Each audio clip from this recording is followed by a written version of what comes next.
Cathie Wood just continues to buy the dip. ARK Invest made its largest investment in Coinbase on December 14th, adding $5.5 million worth of shares to its portfolio.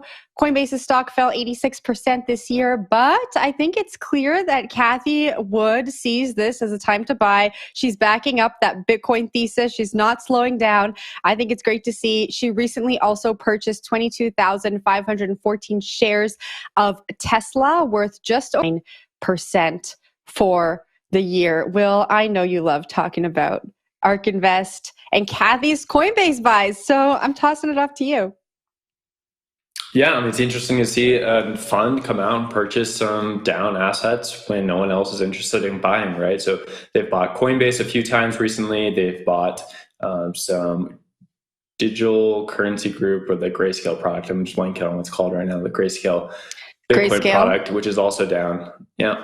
And then they've also purchased Tesla, which it tells you what they're really interested in buying. And they've been buying those stocks for quite a while. And they did very well during the bull market.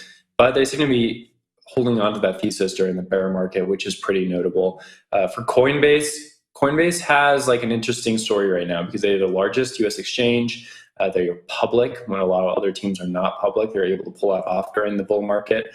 But they're really being punished just because they're crypto, right? Even though they have actually a lot of cash on their balance sheet, their debt looks pretty healthy. They still have a lot of product and users. Their name is out there. People know who they are. And they have a strong leadership team with no history of hacks or anything like that. Doesn't matter to the market. Just because it's crypto correlated, they're going to be punished. So I think it makes sense for something like ARK to go up and pick up these stocks while they can. I'm going to throw it over to Sam, though, for your take. Yeah, it's interesting. I feel like the last kind of, some of the past crypto crashes pre-FTX, like big exchange blowups, the big narrative after that was around self-custody. And Coinbase was one of the bad guys in that narrative because they, it's not about self-custodying your tokens. It's around, holding them in this centralized exchange, depending on what products you use. Usually that's what people are doing. I think this kind of period has actually marked a shift where I at least get the sense, and maybe I'm curious if you two notice it as well, the self-custody thing, even though that narrative was pushed, get a hardware wallet after FTX, I think people, by and large at this point, kind of accept that these centralized parties are here. These exchanges are going to be the means by which, in the foreseeable future, people are buying, selling, trading tokens. And within that narrative, where we kind of accept that as a given, I think Coinbase, compared to other exchanges, maybe with the exception of Kraken, which occupies a kind of similar space from a regulatory, US-based standpoint, I think Coinbase looks pretty good because the other big player, Binance, they are kind of now the big boogeyman, it seems like, in crypto land. And I mean, this gets to a bigger question about what's going to happen to Binance? Are they backed one-to-one behind the scenes? Are they collateralizing user assets? I don't know. And we probably won't get into that. And I'm sure you talked about that a bunch on the hash. But anyway, I think, within the crypto narrative, if crypto goes back up, I think Coinbase does look pretty good.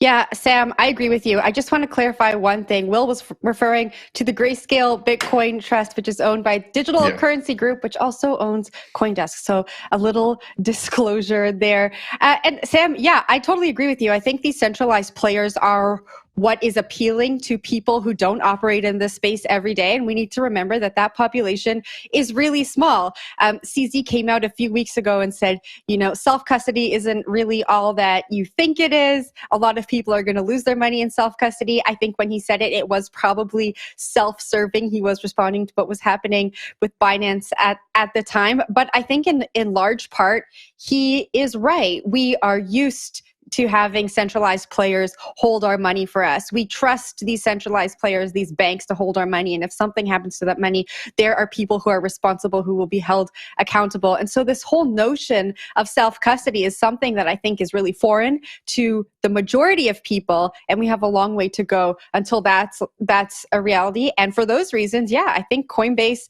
is probably at the top of the running for centralized exchanges. But that said, we don't know what's going to happen with regulation in the States. So I don't know. Will, what are your final thoughts? Yeah, a few things are certain in life: death, taxes, and Cathie Wood buying risk assets. So I expect to see more of this in the future. It's just what she's going to do. That's the playbook.